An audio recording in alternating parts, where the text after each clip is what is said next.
Assalamualaikum warahmatullahi wabarakatuh. Allahumma sholli ala sayyidina Muhammad wa ala alihi walhamdulillahirabbil alamin. Amma ba'd. Jamaah dimanapun berada, jumpa lagi dengan kita tentang metode Al-Huda. Nah, kalau kemarin sudah dijelaskan tentang cara teknik menghafal Rubijaiyah, lalu tentang pembahasan bab 2 yaitu tentang harokat. Sekarang kita ke bab 3. Bab 3 yaitu tentang cara menyambung huruf, cara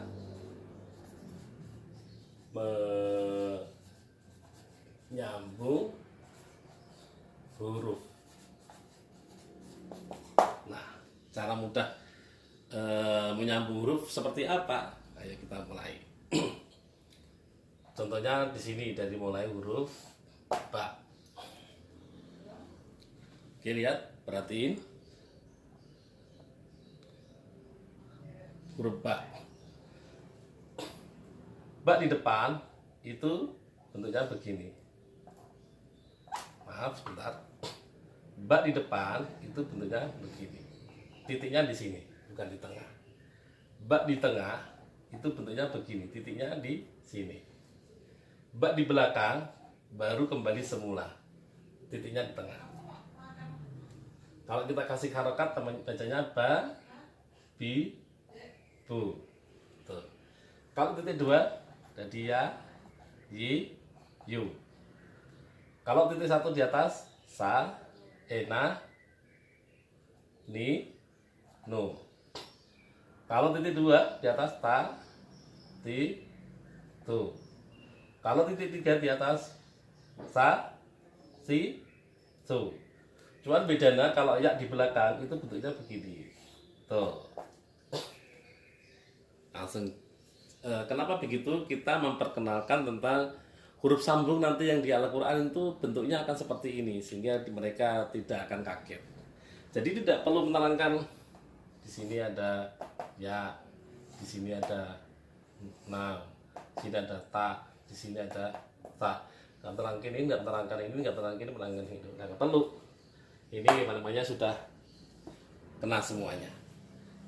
Hah? Kemudian selanjutnya huruf H.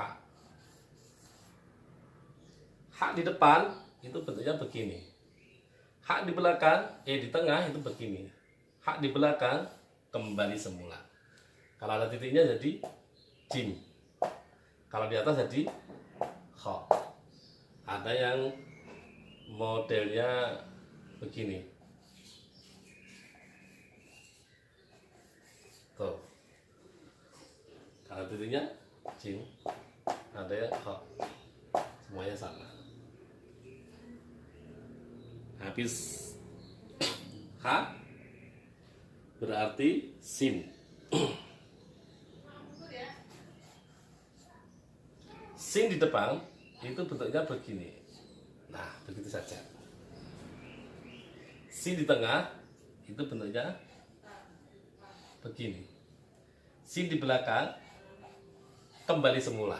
Kalau ada titiknya 3 jadi sya. Tetap kita kenalin bahwa nanti huruf-huruf bersambung di Al-Quran supaya dia si murid tidak kaget. Habis sin, shot. Shot di depan itu bentuknya begini. Harus ada begini ya. Shot di tengah bentuknya begini. Shot di belakang kembali semula. Kalau ada titiknya jadi lot. Supaya nanti tidak kaget murid-murid yang diajarkannya. Habis shot, tok. Tok di depan,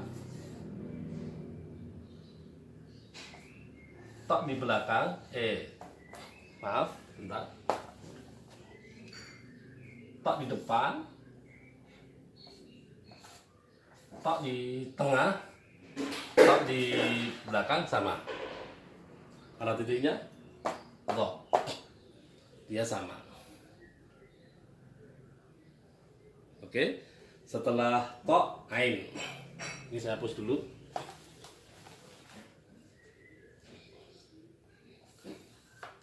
Ain. Ain di depan itu bentuknya begini. Ain di belakang, di tengah itu bentuknya begini. Ain di belakang kembali semula. Karena ada titiknya, jadi enggak. Habis itu fa.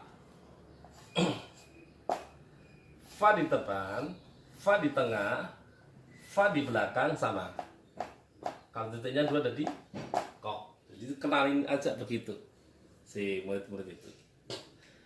Habis fa, kemudian lam. Lam di depan, lam di tengah, lam di belakang sama. Habis itu kaf. Kaf di depan, habis itu kaf. Kaf di depan bentuknya begini. Kaf di tengah itu bentuknya begini. Kaf di belakang kembali semula. Habis kaf apa ya? Habis kaf mem. Mem di depan, mem di tengah, mem di belakang. Kurang bagus ya. Saya pindah di sini.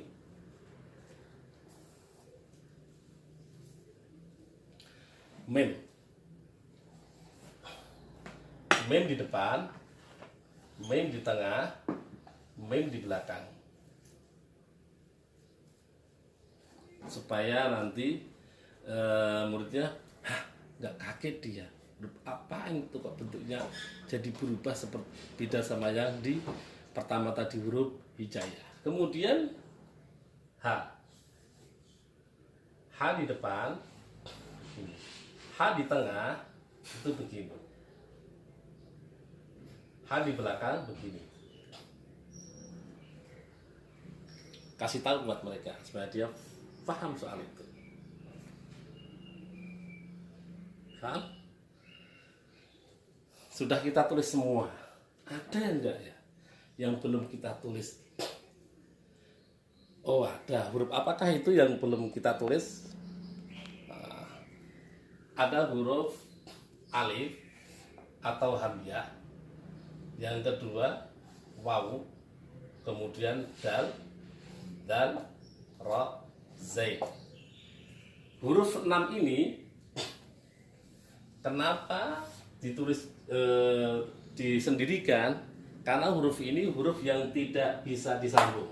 Kalau huruf ini semua, ini huruf bebas sambung, yang nanti di Al-Quran akan tersambung seperti ini.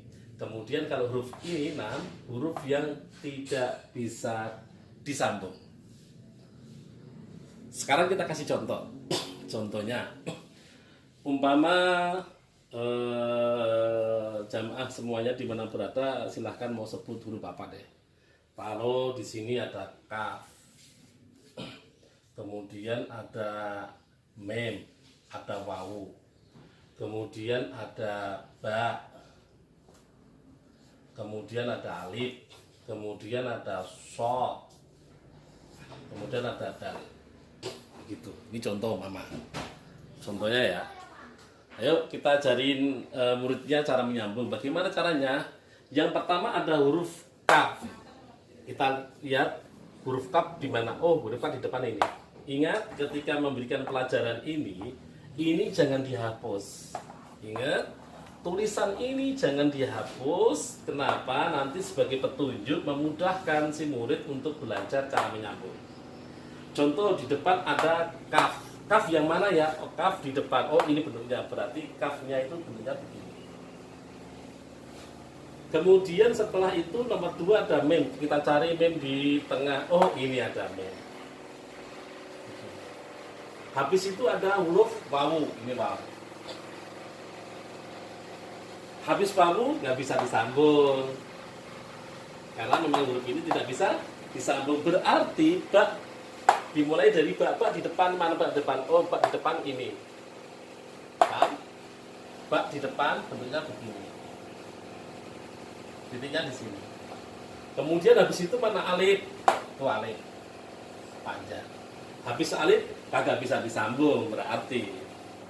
Paham ya?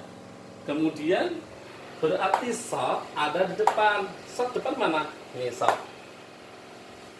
Shad. Begini tulisannya. Nah, habis itu dal. Udah jadi. Itu cara menyambung mudah mengajarkan kepada murid-muridnya. Kita kasih contoh satu lagi.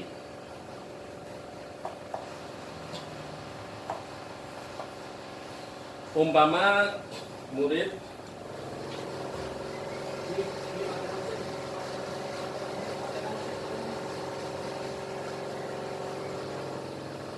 kita coba lagi, di depan ada ain, kemudian ada roh, kemudian ada apa namanya sin, kemudian ada ya, kemudian ada ha, kemudian ada wawu, memang begitu. Nah, ingat sekali lagi ketika kita mengajarkan cara menyambung huruf, ini jangan dihapus supaya untuk memberikan petunjuk kepada muridnya. Contoh, ain di depan, kita cari ain di depan mana ya? Oh, ini ain di depan. Berarti ain di depan bentuknya begini. Tuh. Habis itu ro mana? Ini ro. Nah, berarti habis ro kagak bisa disambung karena ini huruf yang tidak bisa disambung. Berarti setelah itu sin di depan mana? Ini sin di depan, berarti sinnya begini bentuknya. Tuh. Habis itu ya di tengah. Oh, itu ya. Kita kasih di sini titiknya. Habis ya apa ya? Oh, ha.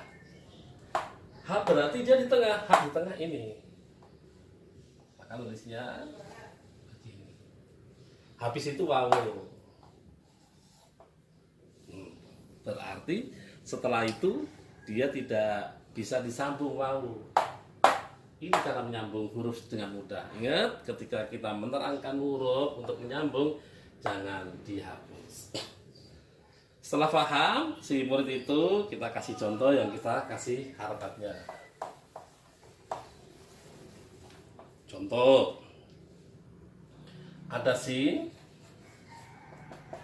ada kaf, ada ro, mama begitu. Bagaimana caranya? Sin di depan, bentuknya di sini. Sin. Ada kap, kap di depan mana ya? Oh, ini berarti kap. Habis itu ro. Atau ini kurang panjang. Habis itu ro. Tuh. Lalu kita kasih harokat satu-satu persatu. Sin tambah u bacanya su. Kap tambah u bacanya ku. Ini saya hapus biar jelas. Ro tambah i bacanya ri. Sukuri tambah n. Sukurin. Nah, kalau sukurin kurang bagus, di atas aja deh. Sukura tambah n. Syukuran begitu. Seterusnya pakai bahasa Indonesia. Berarti murid, ketika kemarin sudah bab pertama tentang huruf hijaiyah, bab kedua tentang harokat, maka cara menyambungnya sehingga si murid disuruh menulis, bahkan untuk membaca tulisan sambung sudah langsung bisa baca. Jadi nggak perlu panjang-panjang lama-lama begitu. Hanya cara seperti itu memudahkan murid langsung bisa baca.